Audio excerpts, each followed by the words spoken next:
Hello, guys. It is, what day is it? It's December 12th. Took me a while. 2022. Um, this is my rehab assignment, and I am going to make Snickerdoodles because that's what Bila requested. So it works out great because tomorrow the ladies' Bible study at church is taking cookies to the local uh, um, nursing home. So I'm going to double the batch, and I'm going to show you a picture of the recipe. And if it works out correctly, I'll use the picture of the recipe as the front of the video, so hopefully that works. All right, so the recipe is right here. Take a screenshot if you want, or you can just follow along and write as we go. Now I'm gonna double it for this video because I need to make 2 dozen cookies. Okay, this is all of our supplies. Okay, now I'm doing something the recipe doesn't call for. At the end of each, I'll roll each ball in cinnamon sugar. So I have Ceylon cinnamon. I'll talk about cinnamons in just a moment. I have all-purpose flour, butter, eggs, regular sugar, salt. Found something new. This is baking soda in a can with a lid, so I don't have to put this one in my refrigerator. I can save this one just for baking. And then cream of tartar. Do you know what cream of tartar does? So cream of tartar is really cool. So it stabilizes the tiny bubbles in the cookies or the meringue or whatever else you're baking, and it keeps the egg whites, keeps the proteins from sticking together in the egg whites. So that makes them stable yet fluffy. Okay. Candle is optional. Equipment you're going to need: measuring spoons, measuring cups, mixer, bowls. The recipe calls for sifting. I must have given away my sifter, so I'm going to teach you an alternative method with the colander. Okay, I just haven't got it out yet. It's drying. All right, if you notice, the recipe says 1 cup of shortening. Shortening, for all my Gen Zs, shortening is an old-fashioned word for Crisco. or if you go back even further, lard. And so I'm not going to use that. I'm going to use butter. I think quite possibly it may be the first time I've made Snickerdoodles with butter. So if they come out bad, that will be why. The difference is the Crisco doesn't have the proteins in it, the solids in it that butter has. So, but usually you can substitute butter in anything that calls for shortening or Crisco or lard or any of those if you're using an old cookbook, and this one is old. Okay, so the first thing I'm going to do is I'm going to take these, and since I'm doubling this, it calls for 1 cup, and each one of these, you'll see right here, is half a cup, because this is half of a regular stick. So I'm going to soften these just a little bit so that they're easier to work with. I'm going to soften them in the microwave for about 30-45 seconds. I don't want them to melt. Okay, so this is about right. I don't know if I said 30 or 45 minutes or if I said 30 or 45 seconds, but I meant seconds. This is how it looks after 30 seconds. Okay, it's just kind of easy to mash. Now, the next thing I have to do is I have to put 1.5 cups times 2 of sugar in here, and I don't think my bowl is gonna be big enough, so I'm gonna get a bigger bowl. And 1.5 cups times 2 is gonna be, let's see, 1 plus 1 is 2, and 1/2 cup and 1/2 cup is 1. Okay, so 3 cups of sugar. All right, so I'm gonna do all that. While I was putting the sugar in the bowl, I realized I forgot. I can't show you. I forgot my cooking band to remind me not to wander off. So I put that on. All right, so I've got 3 cups of sugar in here. Now I need to put all the eggs in here, and then we're going to mix this up thoroughly. Now it's all mixed. I tried to mix it with a fork and realized that wasn't a good idea.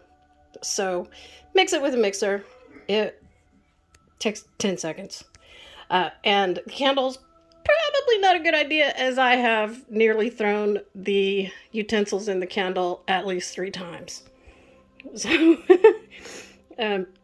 you guys that don't have a brain injury, you probably won't have that problem, but I seem to be having that problem tonight. All right, now for the sifting lesson.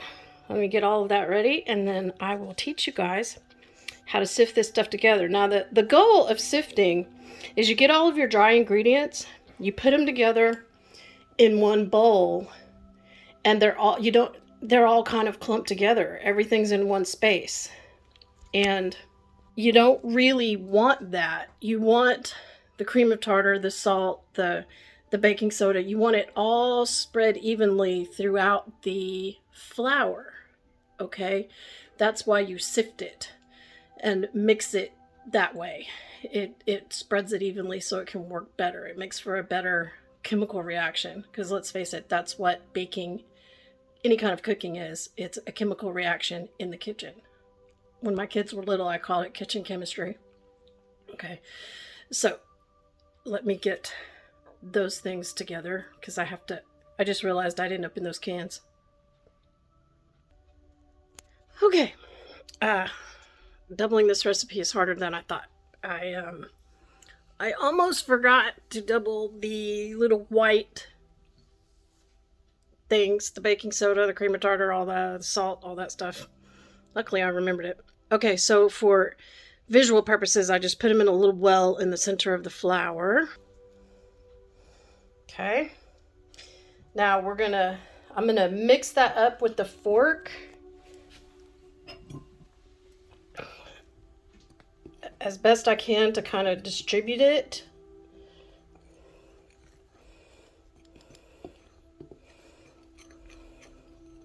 Oops, got it on the chair. All right, now I've set my colander inside a big metal bowl. My kids will recognize this as the popcorn bowl. And it kind of sits there. And what I'm going to do is I'm going to pour this into here, and hopefully it's not going to just fall through. It's going to kind of pause, and then I'll shake it as we go. But I'm going to dump the whole thing in all at once so that I'm forced to have to shake it.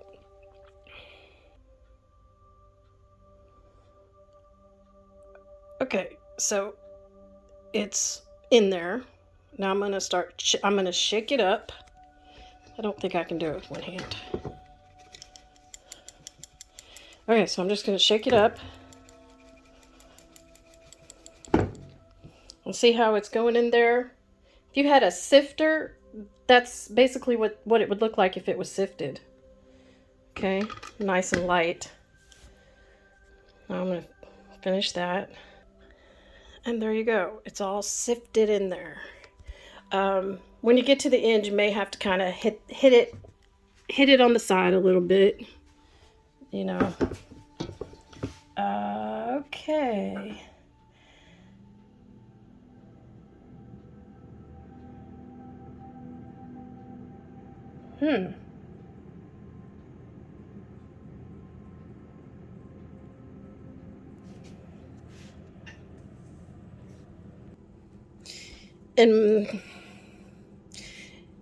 In my case, since I'm doubling this recipe, I'm going to divide the wet mixture into 2 bowls. And now that I've got that sifted, I'm going to fold it in a little at a time until I've got the dough, and then I'll make into little balls. Okay, so I added the flour I divided the egg and butter mixture into 2 bowls. Then I added the flour to those. And as they got mixed up, then I added them back into the big bowl so that I could finish out the dough. And it's not quite the consistency of tortilla dough. It's very sticky, but it easily makes little balls, okay? Very easily makes little balls. Little bit easier to work with than sugar cookie dough. Don't work with it too much, because you'll make them crash. Alright, so at this point I'm preheating my oven, and I'm getting ready to make the sugar and cinnamon mix that I'm going to roll them in. And like I said, I use Anthony's Ceylon cinnamon. It's organic. I've had this particular container of cinnamon for about 3 years. So, little known fact, there's 2 types of cinnamon. There's cassia cinnamon and Ceylon cinnamon. They're both harvested in sheets that come off of the cinnamon tree, and they pull it off right underneath the bark. So they pull the bark off and then they pull the cinnamon off. And that's what the cinnamon sticks are.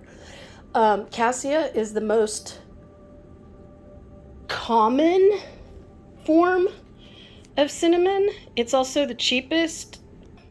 And cinnamon there's lots of health benefits to cinnamon, mostly antioxidant. However, there's emerging science that cassia cinnamon, because of its high amounts of a chemical called coumarin, coumarin, is toxic to the liver and the kidneys if it's ingested in large quantities or over long periods of time. And it's in everything in the United States. Cassia cinnamon, because it's cheap. So it has this, the reason it's in everything is because it's cheap, but it also has this very strong cinnamon flavor, and so they can use very little of it. Ceylon cinnamon, on the other hand, has a sweet flavor. You could almost put Ceylon cinnamon on your cinnamon toast, on your toast with no sugar, and have cinnamon toast just like that. That's how sweet the flavor is. So I wanted to share that with you guys, so you could do some research, because I know all my kids are health nuts. Y'all might want to switch your cinnamon. And the flavor is amazing. Okay, so I'm going to put y'all on hold. Of course, for you, it'll feel like a blink, but for me, it'll be, who knows, 20 minutes or so. I'm going to clean up my kitchen. I am going to start rolling out these little Snickerdoodles and mix up the cinnamon and sugar. So it's going to be like 2 parts cinnamon and 1 part sugar. I'll roll the little ball, and then I'll roll it in the cinnamon sugar and get ready to put them in the oven. The oven is bake 400 for 8 to 10 minutes. Okay?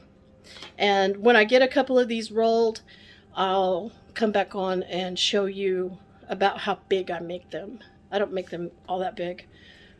Maybe, I'm guessing, a ping pong ball size, but I haven't played ping pong in so long. I'm not sure. Definitely smaller than a golf ball. Okay.